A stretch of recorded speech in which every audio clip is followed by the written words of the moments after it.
Pues la documentación más importante es el cuaderno de venta. Es decir, ¿qué es el cuaderno de venta? Pues el cuaderno de venta es lo que se llama el memorándum de inversión o infomemo. Y aquí, ¿qué es lo que hacemos?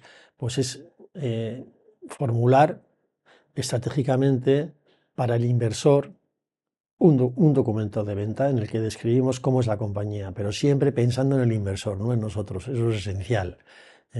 O sea, ese es el mayor error que se puede cometer a la hora de hacer un cuaderno de venta, es pensar en el vendedor y no en el inversor. Es un documento de venta y por tanto hay que pensar en quien te está comprando. Eso es el primer punto, que es absolutamente esencial. Entonces, ¿qué es lo más importante que tienes que dejar muy claro en el cuaderno de venta? Pues dos cosas: cómo vendes y cómo generas la caja, es decir, cómo generas dinero.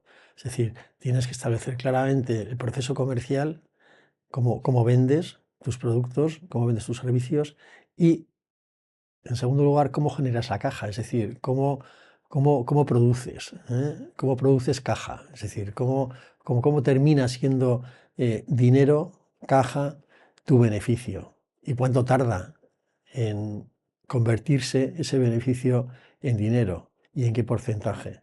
Esto es absolutamente esencial. Esto lo tiene que ver el inversor. Tanto más interesante serás cuando tu porcentaje de conversión de beneficio en caja es más alto. Y esto al final es importantísimo para el inversor y lo tienes que dejar muy claro, al igual que tu proceso comercial.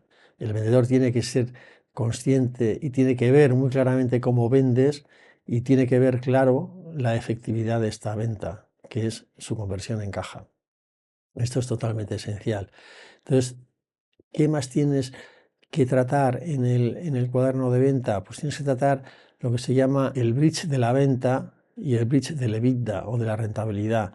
¿Qué es el bridge de la venta? Bueno, pues cómo vas a llegar a duplicar tu negocio normalmente en 5 años, que es lo que al inversor le va a gustar, que seas capaz de duplicar tu negocio en términos de venta y a ser posible también en términos de rentabilidad. ¿Y cómo vas a llegar ahí? ¿Qué palancas tienes que utilizar de ventas y qué palancas tienes que utilizar de rentabilidad para poder doblar negocio en ese plazo, ¿no? En el plazo de 5 años normalmente? ¿Por qué 5 años? Porque es el plazo en el que un inversor financiero se va a salir, o porque es el plazo en el que el inversor industrial tiene que obtener o tiene que ver, tiene que palpar esa rentabilidad. Entonces, insisto, tienes que pensar siempre en el inversor.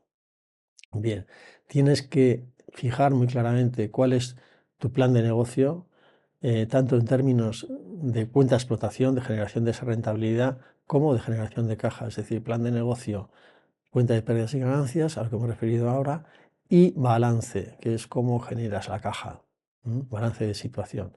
Entonces, esto es absolutamente esencial, que el inversor vea en términos de caja que está comprando un negocio que es rentable, pero que a la vez le genera caja. Tienes que detallar también, muy importante, tu equipo, la parte esencial de tu equipo, la parte que va a aportar más valor y que va a generar más ayuda en términos de generación de esa rentabilidad y en términos de generación de caja. Y casi por último, tienes que pronunciarte sobre cómo ves la transacción, pero no desde tu punto de vista, sino desde el punto de vista del inversor. Es decir, tienes que plantearte qué salida puede tener el inversor dentro de un tiempo de tu compañía. Si, por ejemplo, es un inversor financiero, será esencial pensar en cómo puede obtener también él esa rentabilidad y cómo puede obtener él ese valor. Es decir, tienes que tener una experiencia muy importante, no solamente en tu capacidad y exigencia de analizar la compañía desde el punto de vista de tu cliente, sino también tienes que tener una experiencia muy significativa y muy importante a la hora de tener un punto de vista que satisfaga la expectativa del inversor. Y para eso se requiere, pues, haber andado, haber tenido experiencias en este tipo de operaciones.